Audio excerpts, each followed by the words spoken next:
Magandang umaga mga ka-happy hour. Narito ang mga balita para sa MBC TV Network News Update 9 AM edition. PBBM dinoble ang cash incentives ng mga atletang nakasungkit ng medalya sa SEA Games. Yan ang MBC TV Network News ni Leth Narciso. Gaya sa mga nakaraang sports events, muling tinapatan ng Office of the President ang cash incentives na ipinagkakaloob ng pamahalaan sa mga atletang Pilipino na nag-uwi ng medalya mula sa 33rd Southeast Asian Games sa Thailand. Sa homecoming celebration na ginanap sa Intramuros, Maynila, inanunsyo ni Pangulong Ferdinand Marcos Jr. na tatanggap ang mga atletang nakasungkit ng gintong medalya ng 300,000 pesos. 150,000 pesos naman para sa mga silver medalist at 60,000 pesos para sa bronze medalist. Ang halagang ito ay bukod pa sa kaparehong cash incentives na ipinagkakaloob sa ilalim ng Republic Act 10699 o Athletes and Coaches Incentives Act. Umabot sa 277 ang kabuang medalya na naiuwi ng mga atletang Pinoy sa nakaraang SEA Games, kung saan 50 ang nasungkit na gintong medalya, 73 ang silver medals at 154 ang bronze. Nagbigay rin ang tanggapan ng Pangulo ng tig 10,000 piso para sa lahat ng atletang nanalo sa ibang palaro bukod sa SEA Games. Sa kanyang talumpati, nagpasalamat si Pangulong Marcos sa mga atleta para sa karangalang ibinibigay sa Pilipinas.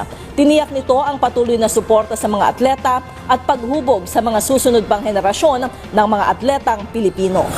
Nawa ay marami pang kabataang Pilipino ang tumahak sa katulad na landas ng inyong nailakbay. Kaya isinusulong ng pamahalaan ang pag-angat ng kalidad ng sports development sa ating bansa.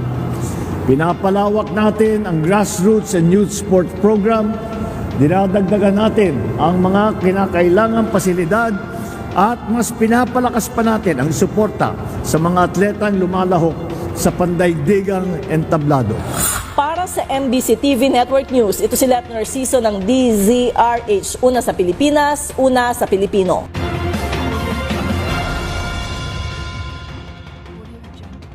Samantala, viral video ng pulis na humarang sa truck ng bumbero, iimbestigahan ng NAPOLCOM. Ito'y iniutos na ni National Police Commission Chief Commissioner Ralph Calinisan ang pagsasagawa ng Motu Proprio Investigation ng Inspection, Monitoring, and Investigation Service sa insidente ng panghaharang sa isang truck ng bumbero ng isang pulis sa Pasig. Kinilala ang pulis na si Police Corporal Michelle De La Paz na ayon sa NAPOLCOM, ay sinibak na sa pwesto at inilagay sa holding unit ng Marikina Police, habang gumugulong ang investigasyon.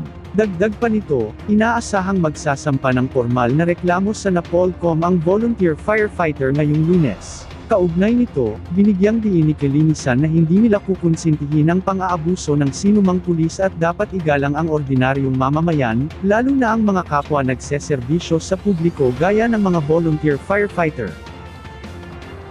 At yan ang mga balita para sa MBC TV Network News Update 9 AM edition. Abangan ang mga susunod na balitaan mamaya para sa 10 AM edition.